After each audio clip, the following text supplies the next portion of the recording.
Fala turma, tudo bem com vocês? Bem-vindos a mais uma aula sobre as funções administrativas básicas. Na aula de hoje, a gente vai falar sobre a função de direção ou de liderança. Lembrando que nas duas aulas anteriores nós vimos planejamento e organização. Muito bem, turma, vamos começar a aula de hoje falando sobre a terminologia.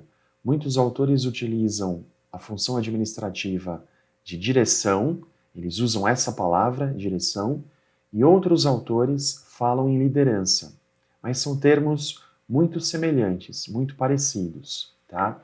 Então, os livros introdutórios de administração usam a terminologia direção, ok? Então, esses livros introdutórios preferem a função administrativa de dirigir, esse é o termo empregado. Porém, em muitos casos, a palavra direção vem sendo substituída pela palavra liderança. Já há vários autores de administração que preferem a terminologia liderança, por ser mais completa, mais abrangente. Ok? Bom, vamos primeiramente definir o que é liderar, tá? Como função administrativa básica, o que é liderar? Liderança significa conduzir. Essa palavra aqui é chave, tá? É a palavra mais importante. Conduzir. Liderança é condução. Portanto, líder é aquele que conduz um grupo de pessoas, influenciando seus comportamentos e ações. Essa é outra palavra importante, tá? Influenciando, não manipulando, não controlando, mas influenciando seus comportamentos e ações para atingir objetivos de interesse comum desse grupo, de acordo com uma visão de futuro baseada em um conjunto coerente de ideias e princípios. Está aí uma grande definição, né? Uma bela definição para a liderança. Então, influenciar comportamentos e ações para que os objetivos de interesse comum desse grupo sejam atingidos, ok? Que mais? Visão de futuro, né, baseada em um conjunto coerente de ideias e princípios. Isso significa liderança, tá? Como função administrativa básica. Muito bem, turma. E aí nós fazemos uma distinção aqui entre liderança e poder, tá? A gente não pode confundir essas duas coisas. Eu falei para vocês que liderança é influenciar, não é controlar, não é manipular comportamentos e atitudes, tá? Então, a diferença está aí. Influenciar tem um significado muito próximo do de poder, pois se refere também à habilidade de mudar comportamentos, mas tende a ser mais sutil e mais indireto que o poder. Então, a liderança, ela influencia as pessoas, mas não manipula, não controla, não dita as normas, as regras, tá? Apenas influencia comportamentos e atitudes das pessoas. Por isso que a liderança é mais sutil e mais indireta do que o poder, ok? Segundo Lacombe, aqui em 2014, o poder é a capacidade de controlar indivíduos. Olha a diferença. Capacidade de controlar, de manipular eventos ou recursos, impondo a vontade própria e fazendo com que aconteça aquilo que deseja.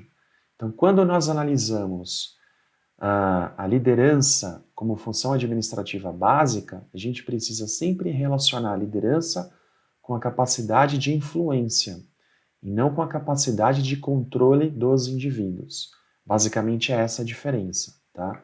E é essa a diferença entre liderança e poder. Muito bem.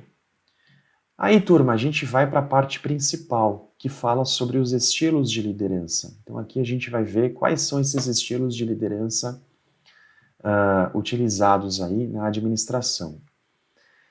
Quando a gente começa a falar sobre estilos de liderança, a gente fala sobre o psicólogo alemão Kurt Lewin, que é esse sujeito aqui simpático da foto, ok? O Lewin, pessoal, orientou na década de 30 do século passado Ralph Wyatt e Ronald Lippitt. Então, o Wyatt e o Lippitt foram alunos do Lewin, ok?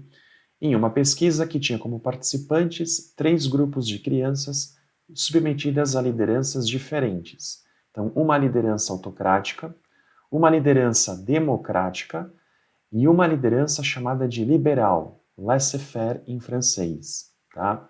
Liberal.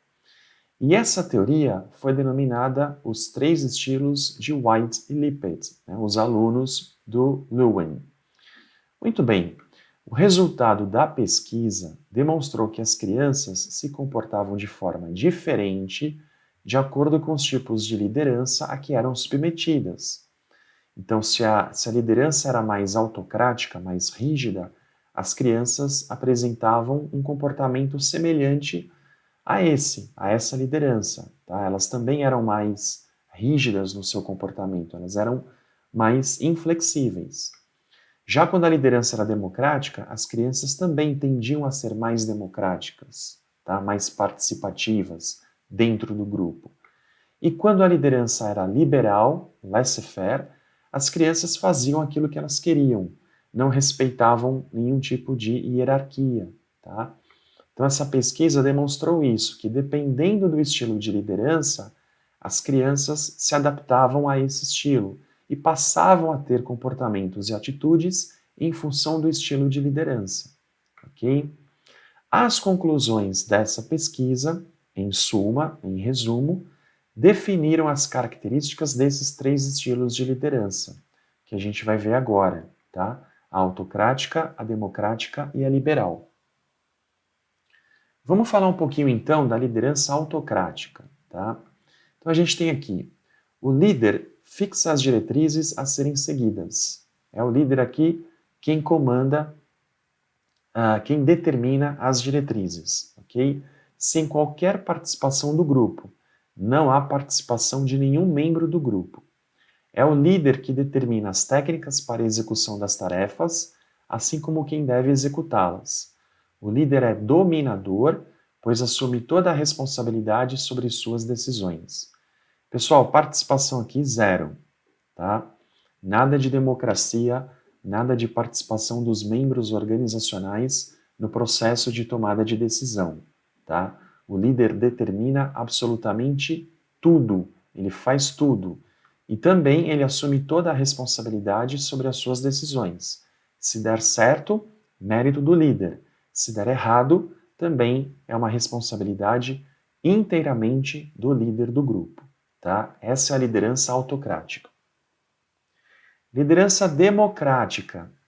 As diretrizes são discutidas pelo grupo. Aqui há a participação dos membros organizacionais. Bom, que é estimulado e apoiado pelo líder. O próprio grupo determina as técnicas para a execução das tarefas, solicitando, quando necessário, aconselhamento ao seu líder. Então, o grupo aqui determina como vai executar as tarefas, ok? E quando necessário, quando o grupo realmente precisa de um outro auxílio, de uma outra opinião, ele pede aconselhamento para o seu líder, tá? A divisão de tarefas fica sob responsabilidade do próprio grupo de trabalho. O líder é comunicativo e seu objetivo é orientar e motivar o grupo, tornando-o participativo no processo decisório. Então a gente consegue observar aqui, na liderança democrática, que o líder tem um papel aqui de conselheiro, né? De mediador, muitas vezes, de guia, né, do grupo.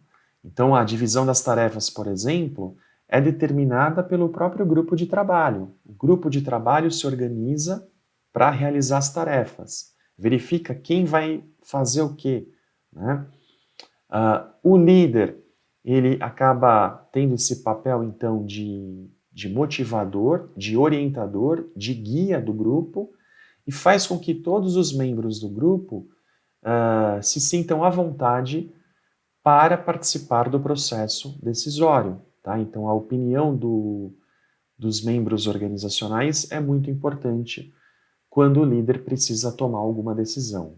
Tá? Essa é a liderança democrática. E, finalmente, a liderança liberal, laissez-faire. Né?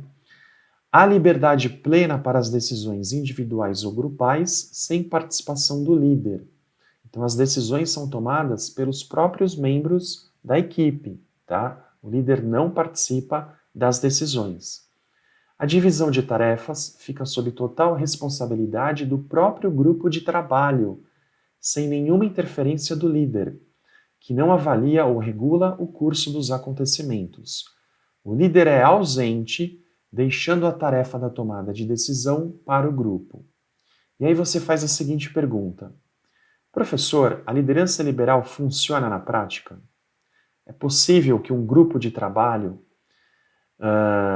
tome importantes decisões sem a participação do seu líder? Turma, eu respondo para vocês o seguinte: depende da maturidade do grupo, tá? Quanto mais maduro for o grupo, mais liberal poderá ser a liderança, ok? Então é muito importante que a empresa avalie a maturidade da equipe de trabalho, ok? E aí ela pode sim adotar lideranças mais flexíveis, né? Uma liderança democrática ou até uma liderança liberal. Quando o grupo de trabalho apresenta baixa maturidade profissional, é importante que o líder seja mais presente, tá? E aí a liderança autocrática é mais importante para grupos menos maduros ou mais imaturos, ok? Mais recentemente, pessoal, o Daniel Goleman, em 2015, ele classificou a liderança em 6 grupos, não em apenas 3 grupos, tá? Aqui eu coloquei alguns livros, né, do Daniel Goleman, todos eles são best-sellers, né? Foco, acho que é o último livro do Goleman, o livro sobre inteligência emocional, que foi um sucesso total, tá? O livro sobre inteligência emocional, e o livro sobre liderança, a inteligência emocional na formação do líder de sucesso, né? Que fala aqui sobre os 6 grupos de liderança. Então a gente tem aqui, olha, liderança coercitiva, líderes que exigem imediata submissão, né? É uma liderança até mais autoritária do que a própria liderança autoritária, é a liderança coercitiva. Depois, liderança autoritária, líderes que mobilizam as pessoas em direção a uma determinada visão. A gente viu aqui, né, aspectos da liderança autoritária. Liderança agregativa, de agregar, tá? Líderes que criam laços emocionais e harmonia são líderes que se envolvem emocionalmente com seus liderados, tá? Então eles criam laços emocionais e harmonia no grupo. Liderança democrática, líderes que criam consenso por meio da participação do grupo. A gente viu também aqui a liderança democrática. Depois, liderança de transformação, líderes que contam com excelência e autodireção, tá? São líderes capazes de transformar, né, o seu grupo, a sua equipe de trabalho. E liderança de treinadores, líderes que desenvolvem as pessoas para o futuro.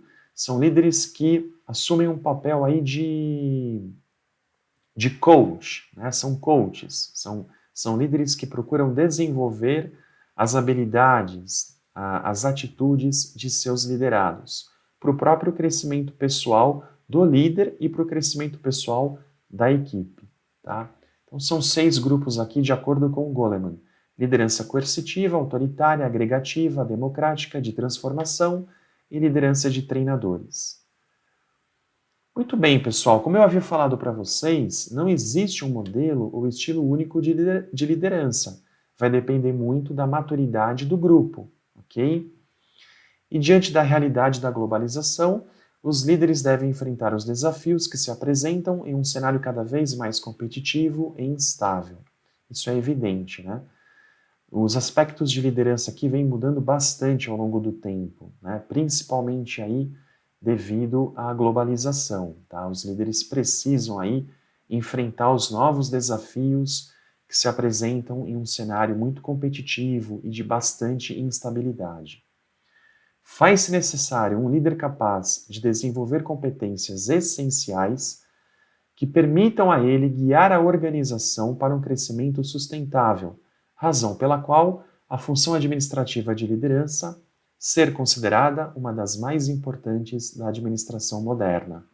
Eu diria o seguinte, pessoal, que ao lado do planejamento, a função administrativa de liderança ou de direção é uma das mais importantes da administração, sem dúvida, tá? E ela vem ganhando muita importância nos últimos anos, por conta aí de tudo que um bom líder é capaz de fazer para a sua equipe, para os seus liderados e para a empresa como um todo, tá? Aqui na figura nós temos a liderança, né, no centro, e depois todos os aspectos aqui que envolvem uma boa liderança, né? Motivação, competência, habilidades, responsabilidade, comunicação, poder, apoio, trabalho em equipe. Todos esses itens aqui fazem parte de uma boa liderança. Beleza, turma? Então essa foi a função administrativa de direção ou de liderança, como nós vimos. Na próxima aula, a gente fecha as funções administrativas básicas, vendo a função administrativa de controle, tá? Estudamos planejamento, organização. Nessa aula vimos a função de direção ou de liderança. E na próxima aula temos a função administrativa básica de controle. Beleza, turma? Turma, espero que tenham gostado. Bons estudos a todos, um grande abraço. Até a próxima aula. Tchau!